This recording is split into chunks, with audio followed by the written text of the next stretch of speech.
بسم اللہ الرحمن الرحیم۔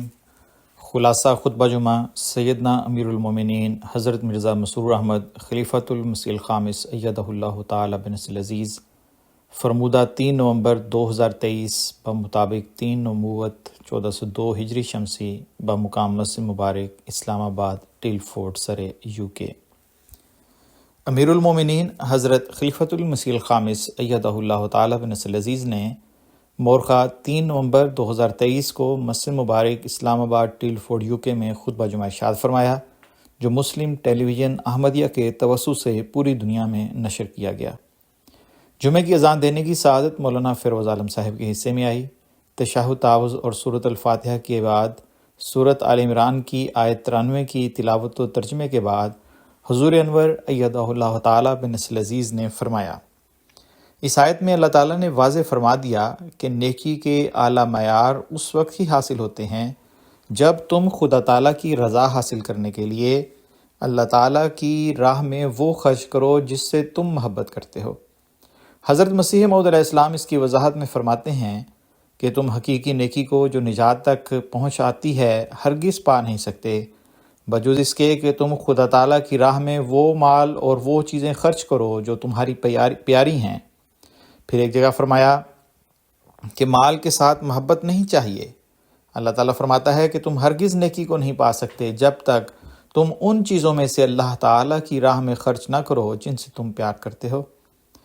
فرمایا کہ بیکار اور نکمی چیزوں کے خرچ سے کوئی آدمی نیکی کرنے کا دعویٰ نہیں کر سکتا۔ نیکی کا دروازہ تنگ ہے، بس یہ امر ذہن نشین کر لو کہ نکمی چیزوں کے خرچ سے کوئی اس میں داخل نہیں ہو سکتا، کیونکہ جب تک عزیز سے عزیز اور پیاری چیزوں کو خرچ نہ کرو گے اس وقت تک محبوب کا درجہ نہیں مل سکتا۔ اگر تکلیف اٹھانا نہیں چاہتے اور حقیقی نیکی کو اختیار کرنا نہیں چاہتے تو کیوں کر کامیاب اور بامراد ہو سکتے ہو؟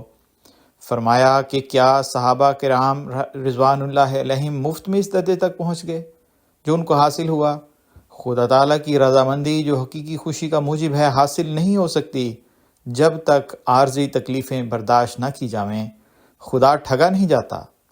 مبارک ہیں وہ لوگ جو رضا الہی کے حصول کے لیے تکلیف کی پرواہ نہ کریں، کیونکہ ابدی خوشی اور دائمی آرام کی روشنی اس عارضی تکلیف کے بعد مومن کو ملتی ہے۔ بس یہ وہ مال خرچ کرنے کا ادراک ہے جو حضرت مسیح موعود علیہ السلام اللہ تعالیٰ کے ارشاد کے مطابق ہمیں پیدا کرنا چاہتے ہیں، اور یہ جماعت پر اور ہر احمدی پر اللہ تعالیٰ کا بہت بڑا احسان ہے جس نے اس بات کو سمجھا اور اس نے اپنا مال دین کے راستے میں خرچ کرنے کے لیے پیش کیا۔ افراد جماعت کی ایک بڑی تعداد اپنی ضروریات کے باوجود اپنا مال دینی ضروریات کے لیے پیش کرتی ہے۔ ہزاروں مثالیں ایسی ہیں۔ آج کل ہم دیکھتے ہیں کہ دنیا کے معاشی حالات خراب سے خراب تر ہوتے جا رہے ہیں۔ ترقی پذیر کا خاص طور پر اور ترقی یافتہ ممالک کا بھی اب وہ حال نہیں رہا۔ روس اور یوکرین کی جنگ نے بھی حالات کافی خراب کر دیے ہیں۔ پھر ان ملکوں کے سیاستدانوں کی کرپشن میں بھی برے حالات کر دیے ہیں، لیکن اس کے باوجود احمدی اپنی مالی قربانی میں آگے بڑھتے چلے جا رہے ہیں۔ دنیا دار کی نظر میں اس کو سمجھنا مشکل ہے، لیکن جن کے ایمان مضبوط ہیں انہیں پتہ ہے کہ یہ قربانی اس لیے ہے کہ اس کے نتیجے میں اللہ تعالیٰ کے فضل نظر آتے ہیں۔ نومبر کے پہلے ہفتے میں تحریک جدید کے نئے سال کا اعلان ہوتا ہے، تو تحریک جدید کے حوالے سے ہی میں واقعات پیش کروں گا۔ صدر لجنہ ضلع لاہور نے لکھا کہ ایک مجلس میں تحریک جدید کے چندے کی طرف توجہ دلائی تو غربت کے باوجود عورتوں نے بڑھ چڑھ کر قربانیاں پیش کیں۔ مجھے حیرانی ہوئی کہ کم آمدنی والے لوگ اس طرح قربانی کر رہے ہیں جس کا ہم سوچ بھی نہیں سکتے۔ نقد اور زیور کی صورت میں کئی لاکھ روپے دے دیے۔ وکیل المال اول کی بھی کئی صفحات کی رپورٹ ہے، ایک لمبی فہرست ہے ان خواتین کی جنہوں نے اپنے زیور پیش کیے۔ حضرت مسلم موعود رضی اللہ تعالیٰ عنہ نے جب یہ تحریک جدید کا اعلان فرمایا تھا اور اس وقت جو مطالبات رکھے تھے ان میں عورتوں کی مالی قربانی کے متعلق میں یہ بھی تھا کہ زیور نہ بنائیں یا کم بنائیں، قربانی کریں۔ اس وقت بھی اور آج بھی عورتیں قربانی دے رہی ہیں۔ بعض عورتیں اپنا تمام زیور چندے میں دے دیتی ہیں۔ غریب لوگ ہیں جو اپنا پیٹ کاٹ کر چندہ دیتے ہیں، اور بہت سے ایسے ہیں کہ اللہ تعالیٰ انہیں نواز بھی دیتا ہے۔ امیر لوگ بھی سبق سیکھیں اور اپنی قربانیوں کے معیار کو بڑھائیں۔ حضرت مسلم موعود رضی اللہ عنہ نے فرمایا تھا کہ غریب لوگ ایسے بھی ہیں جو اپنی ایک مہینے کی آمد کا 45% دے دیتے ہیں، لیکن امیر لوگ صرف 1.5% دیتے ہیں، بلکہ اب تو غریبوں میں ایسے بھی ہیں جو 100% دے دیتے ہیں اور امیر لوگ 1% دیتے ہیں۔ بس اس لحاظ سے غریبوں کی قربانی کا معیار بہت اعلیٰ ہے۔ اس لحاظ سے خوشحال لوگوں کو اپنے جائزے لینے چاہئیں۔ یاد رکھیں کہ اللہ تعالیٰ کبھی ادھار نہیں رکھتا، جیسا کہ قرآن کریم میں ایک دوسری جگہ فرمایا کہ 700 گنا یا اس سے بھی زیادہ بڑھا کر عطا کر دیتا ہے۔ حضور انور نے قربانی کرنے والوں کی چند مثالیں پیش کرتے ہوئے فرمایا کہ گنی بساؤ کے محمود صاحب موٹر سائیکلز مکینک ہیں۔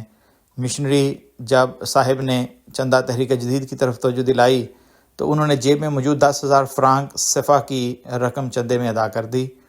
اسی وقت ان کی بہو آئیں اور کھانا پکانے کے لیے پیسے مانگے۔ بہو کو کہا کہ صبر کریں۔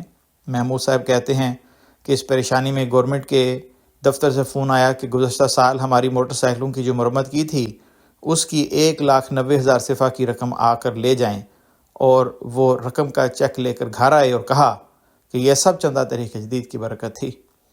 فجی کے اشفاق صاحب لکھتے ہیں کہ سفر کے دوران تحریک جدید کے بارے میں پچھلا خطبہ سنا جس میں بیان کیے گئے واقعات کا بڑا اثر ہوا۔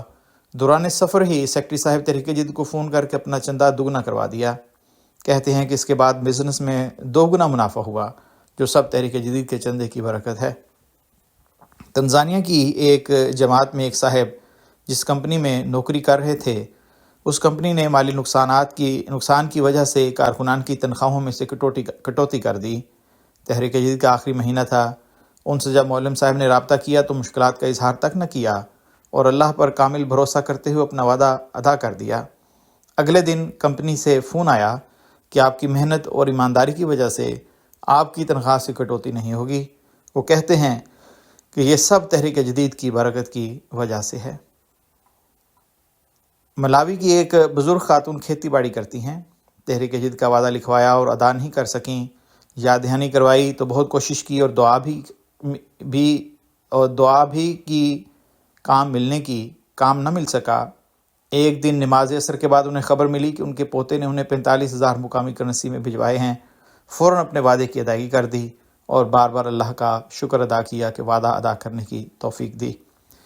تنزانیہ کی ایک خاتون مریم صاحبہ نے مولم صاحب کے توجہ دلانے پر گھر میں موجود 10,000 شلنگ تحریک جدید کے چندے میں ادا کر دیے۔